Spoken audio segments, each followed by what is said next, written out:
नमस्कार किसान भाइयों, कृषि दर्शन कार्यक्रम में आप सभी का स्वागत है।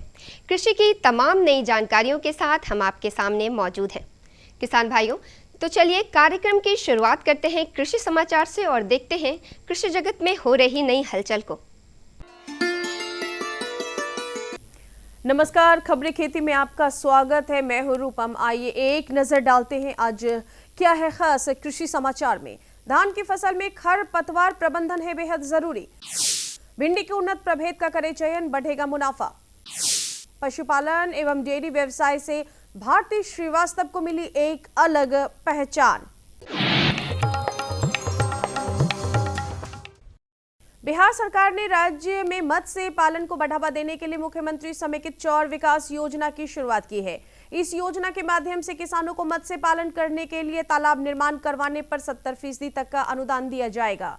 सरकार ने प्रदेश के चौर जल क्षेत्र भूमि में पड़ी बेकार या बंजर भूमि पर तालाब बनाने के लिए इस प्रोजेक्ट की पहल की है। चौर भूमि के समेकित विकास के लिए 3 मॉडल तैयार किए गए हैं, जिनमें 1 हेक्टेयर में 2 तालाब, 4 तालाब और 1 तालाब का निर्माण शामिल है। खरीफ सीजन की सबसे मुख्य फसल धान है, लेकिन अभी के समय में धान की फसल में खरपतवार एक बहुत बड़ी समस्या है। यदि समय पर इस पर नियंत्रण नहीं किया गया तो फसल पूरी तरह नष्ट हो जाएगी। इसलिए किसान भाइयों, सही समय पर खरपतवार नियंत्रण करना बहुत ही आवश्यक है। धान की खेती करने वाले किसान अपनी फसलों को लेकर काफी परेशान रहते हैं। सबसे पहले बारिश की मात्रा, फिर इस मौसम में उगने वाले खरपतवार। इसे रोकने के लिए सीधी बुआई वाले खेत में 25 दिन बाद और रोपाई वाले खेत में 30 दिन बाद प्रति एकड़ खेत के हिसाब से बिस्पायरी बैंक सोडियम 10 FC की 100 मिली और 80 ग्राम पायरोजो सल्फ्यूरॉन 120 लीटर पानी में मिलाकर छिड़काव करना चाहिए। अभी कुछ धान जो है 20 दिन के हो गए हैं लगे हुए, जिसमें खरपतवार की समस्याएं आ रही हैं, जिसमें बिस्पायरिक बैग सोडियम का इस्तेमाल और 2,4-D का इस्तेमाल करने की आवश्यकता है, ताकि जो खरपतवार है इससे खरपतवार का निदान दिलाया जा सके। कृषि विशेषज्ञ खरपतवार नाशी के छिड़काव के बाद खेत में 3 से 4 दिन तक नहीं जाने की सलाह देते हैं। ऐसा इसलिए क्योंकि खेत में खरपतवार नाशी का परत टूट जाएगा और इसका प्रतिकूल प्रभाव खरपतवार पर पड़ेगा।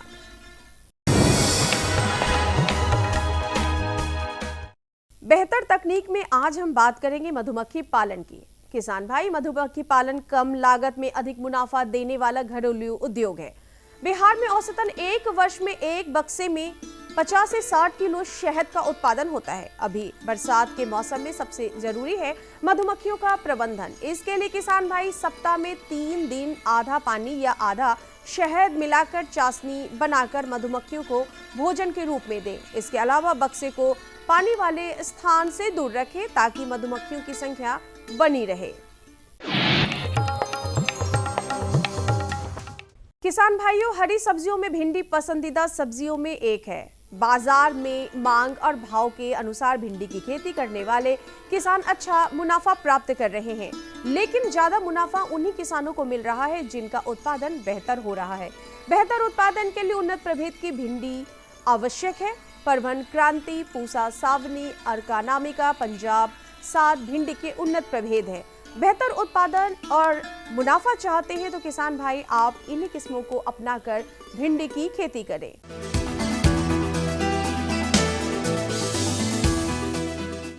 सफलता की आज के करीब में हम मिलते हैं वैशाली जिले की सफल महिला किसान भारती श्रीवास्तव से। भारती पशुपालन एवं डेयरी के व्यवसाय से जुड़ी हुई हैं। इससे बने उत्पादन को अन्य जिलों में सप्लाई करती हैं। आज के बदलते दौर में महिलाओं ने पुरुषों को पीछे छोड़ दिया है। अब महिलाएं भी पुरुषों के साथ कदम से कदम मिलाकर कामयाबी का कीर्तिमान गढ़ रही हैं। इस बात का सही उदाहरण बनकर सामने आई वैशाली जिले की भारती श्रीवास्तव। भारती एक आम पढ़ी लिखी महिला है, लेकिन उनके अंदर कुछ करने की चाहत उन्हें आम से एक खास बना दिया। भारती का कहना है कि पशुपालन व्यवसाय से शुरुआत 8-10 पशुओं के साथ की, इसके बाद इन्होंने धीरे धीरे अपनी मेहनत और लगन से इसे आगे बढ़ाया और आज दूध और इससे बने प्रोडक्ट को बिहार के अन्य जिलों में सप्लाई करती है। भारती आज अपने जिलों की सभी महिलाओं के लिए प्रेरणा स्रोत बन चुकी हैं। आइए अब एक नजर मंडी के ताजा भाव पर। आइए एक नजर डालते हैं राजधानी पटना के अंटाघाट सब्जी मंडी में और जानते हैं हरी सब्जियों का ताजा भाव। भिंडी 2400 से 2600 रुपए प्रति क्विंटल, बैगन 2800 से 3000 रुपए प्रति क्विंटल, नेनुआ 2400 से 2600 रुपए प्रति क्विंटल, परवल 3000 से 3200 रुपए प्रति क्विंटल। कैसा रहेगा अगले 24 घंटे में राजधानी पटना का तापमान? एक नजर मौसम के मिजाज पर। आसमान बादलों से ढका रहेगा। प्रदेश में कुछ स्थानों पर हल्की तो कहीं भारी बारिश की संभावना बनी हुई है। मौसम विज्ञान केंद्र पटना के अनुसार राजधानी पटना सहित प्रदेश में अधिकांश तापमान 34 डिग्री सेल्सियस और न्यूनतम तापमान 27 डिग्री सेल्सियस के आसपास बने रहने की संभावना है। तो किसान भाइयों, अभी आप देख रहे थे कृषि समाचार, जिसके माध्यम से आपने खेतीबाड़ी की नई जानकारियां हासिल की, साथ ही साथ मंडी भाव और मौसम के विषय में भी जाना। इसी के साथ यहाँ पे लेंगे एक छोटा सा विराम के बाद हम जल्द लौटेंगे। आप बने रहे हमारे साथ। हर जोखिम से निकल कर फसल आए, सुरक्षित हो जाए। फसल बीमा से हर किसान अब आत्मनिर्भर हो जाए। अब सूखा पड़े या बाढ़ आ जाए, कोई डर नहीं। अब ओले पड़े या कीट पतंगे फसल खा जाए, कोई फिक्र नहीं।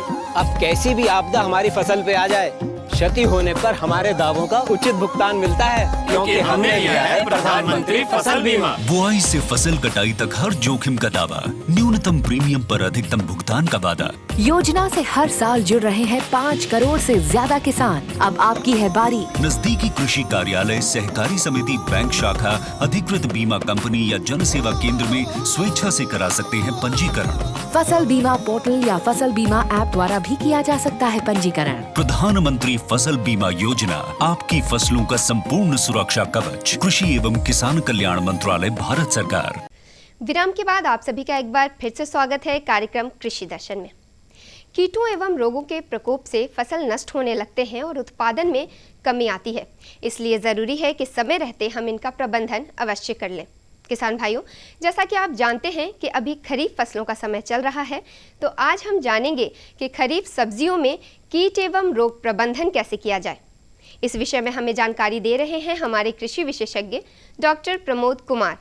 नमस्कार किसान भाइयों, स्वागत है आप सभी का कृषि दर्शन कार्यक्रम में। किसान भाइयों, आज हम कृषि दर्शन कार्यक्रम के इस भाग में जिस विषय पर चर्चा करने वाले हैं वह बहुत ही महत्वपूर्ण है। आपने खरीफ सब्जियों की खेती की होगी, जिनमें लौकी है, भिंडी है, करेला है, नेनुआ है, झींगी है, खीरा है, अनेकों तरह की सब्जियों की आपने खेती की होगी।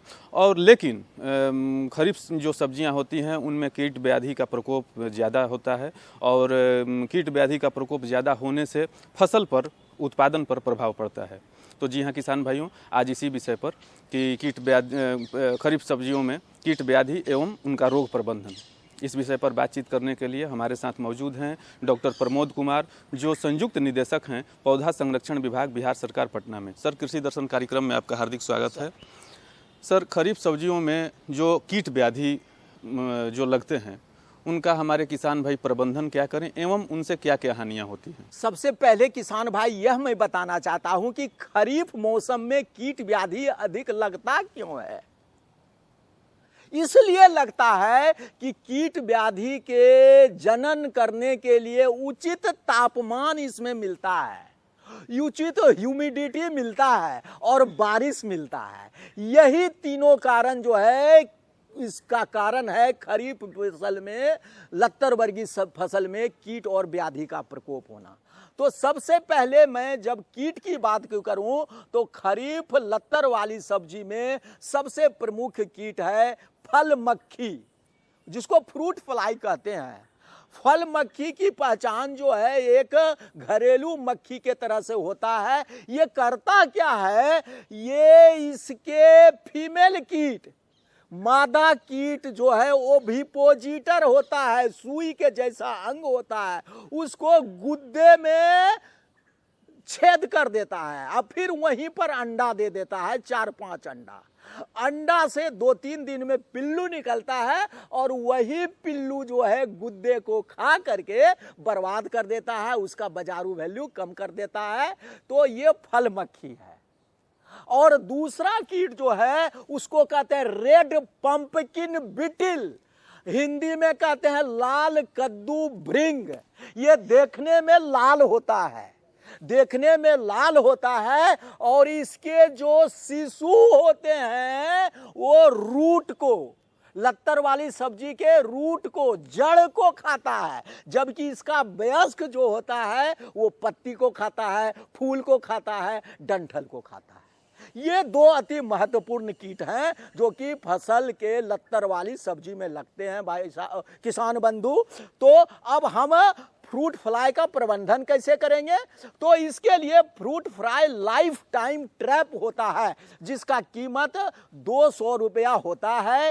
1 एकड़ में आप 4 fruit fly life time trap का आप इंस्टॉल कर दें, लगा दें खेत में, तो जितने मेल कीट हैं वो उसके तरफ आकर्षित हो जाएंगे और उसको पकड़ करके मार दीजिए तो कीट को बच्चा देने की संभावना नहीं होगी, फीमेल कीट को। और दूसरा फ्रूट फ्लाई का प्रबंधन कैसे करते हैं? जगह जगह पर जो है मिट्टी के हांडी में, छोटे छोटे हांडी में थोड़ा सा क्या रखें, छोआ गुड़ दे दें, छोआ गुड़ ना हो तो ताड़ी दे दें, आधा लीटर पानी दे दें और उसको जगह जगह पर रख दें और उसमें 4-5 बूंद कीटनाशी जरूर मिला दें। छोआ गुड़ के तरफ जो है मक्खी आती है ना, गुड़ के तरफ कीट आकर्षित होगा, वो पानी में डूब जाएगा और पानी में चूंकि जहर दिए हैं, जहर में उसकी मौत हो जाएगी। तो ये अति महत्वपूर्ण। कई मामलों में सर हम ये देखते हैं कि आमतौर पर जब हमारे किसान भाई लत्तर वर्गीय सब्जी की खेती करते हैं तो जिस कीट का आपने जिक्र किया तो क्या करता है कि लत्तर वर्गीय जो सब्जियां होती हैं उनके पत्ते को सीधे तौर पे चाट जाता है। तो हमारे किसान भाई कभी राख छींटते हैं, उपले का जो राख होता है तो राख छींटते हैं या और कोई रासायनिक उर्वरक का छिड़काव करते हैं।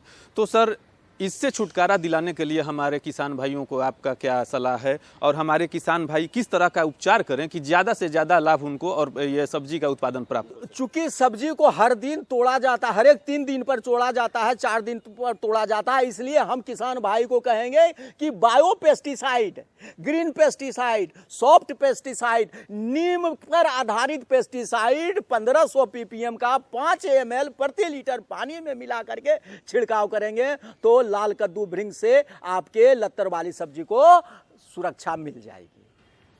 और सर जो कौन कौन से कीट व्याधि हैं? रोग जी सर, जो रोग हैं उनका क्या उपचार है जो जिससे हमारे किसान भाई ज़्यादा से ज़्यादा लाभ? किसान भाई लत्तर वर्गीय सब्जी में 2 रोग को एकदम से याद रखिए। पहला रोग है येलो वेन मोजाइक डिजीज, इसको मोजाइक डिजीज भी कहते हैं।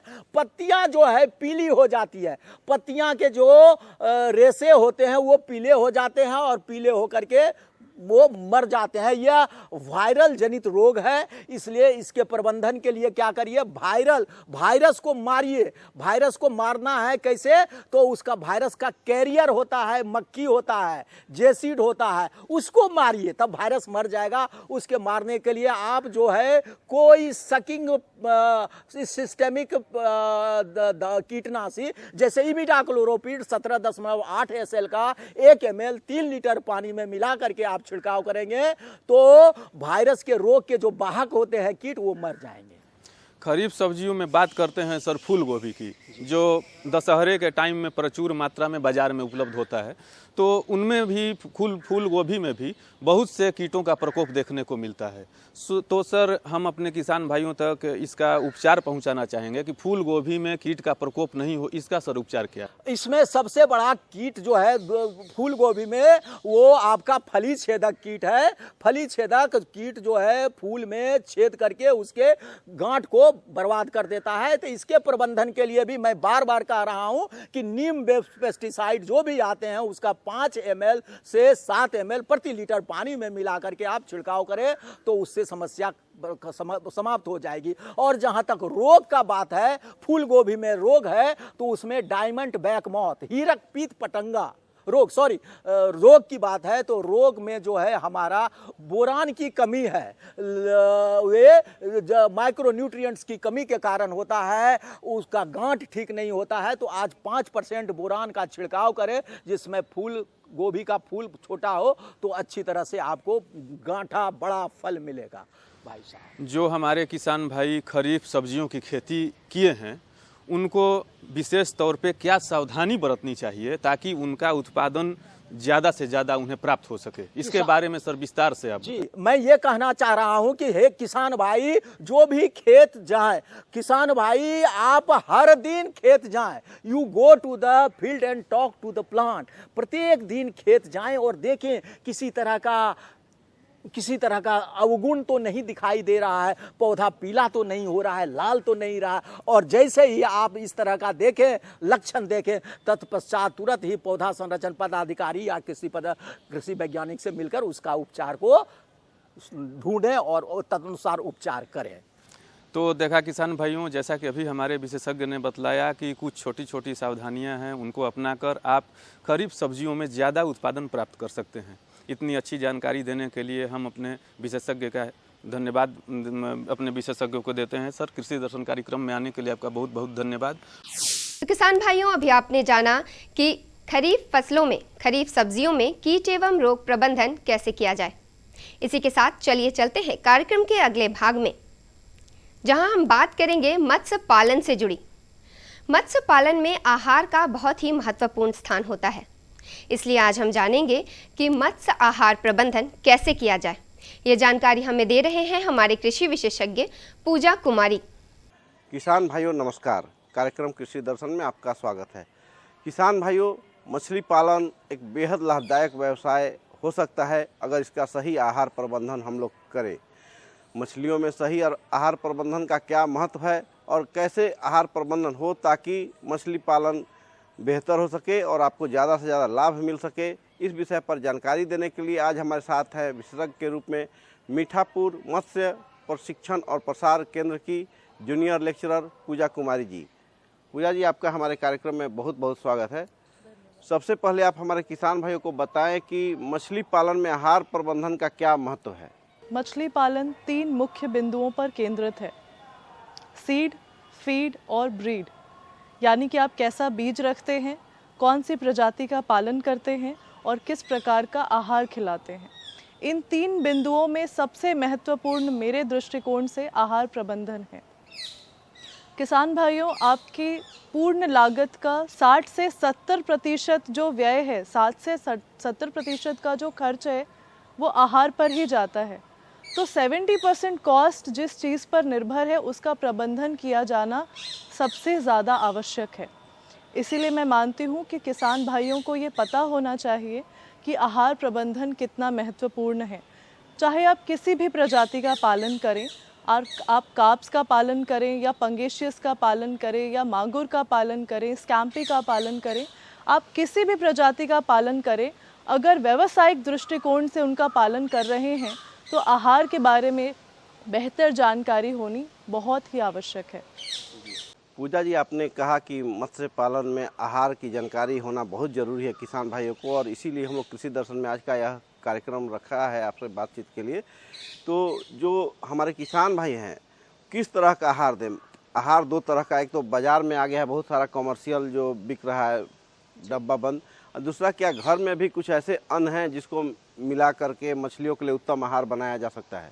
बाज़ार में जो अभी आहार उपलब्ध हैं वो व्यावसायिक दृष्टिकोण से आप उन्हें उपयोग में ला सकते हैं, लेकिन अगर आप बाज़ार में उपलब्ध आहार जैसे कि फ्लोटिंग फीड, सिंकिंग फीड या सेमी सिंकिंग फीड, इनको अगर आप परचेज़ नहीं कर सकते, ख़रीद नहीं सकते, तो घर में आपके पास कई सारे ऐसे मटेरियल अवेलेबल हैं जिसको मिला करके फॉर्मुलेट करके आप आहार दे सकते हैं। जिसमें सबसे पहले बात करते हैं तिलहन और तिलहन से जो उत्पाद है, उनका बाई प्रोडक्ट है, उसके बारे में। जैसे कि सोयाबीन मील, जैसे कि सरसों की खली, सोयाबीन की खली, मूंगफली की खली, ये सभी ऐसे हैं जिनसे तेल निकाला जाता है और उनका जो बाई प्रोडक्ट है खली जो बचता है उसको आप प्रोटीन युक्त आहार के रूप में इस्तेमाल कर सकते हैं। अब आ जाते हैं तेल को अगर अलग कर दें तो फिर भी हमारे पास गेहूं है, मक्का है, जौ है। अगर और आगे बढ़ते हैं, अगर हर्बीवोर्स फिशेस के बारे में बात करें जो जलीय पौधों को खाना पसंद करती हैं, तो हमारे पास आइकॉर्निया है, जलकुंभियाँ हैं, लेमना है, अजोला है।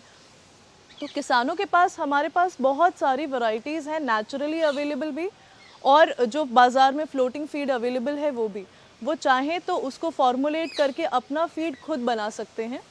फीड बनाने में बस उनको कुछ मुख्य चीज़ों का ध्यान देना है। जैसे हमारा भोजन है, हमारा भोजन समतुल्य होना चाहिए, वैसे ही मछली का भोजन भी संतुलित होना चाहिए, जिसमें प्रोटीन, कार्बोहाइड्रेट, वसा, विटामिन्स और मिनरल्स भरपूर और सही मात्रा में हो।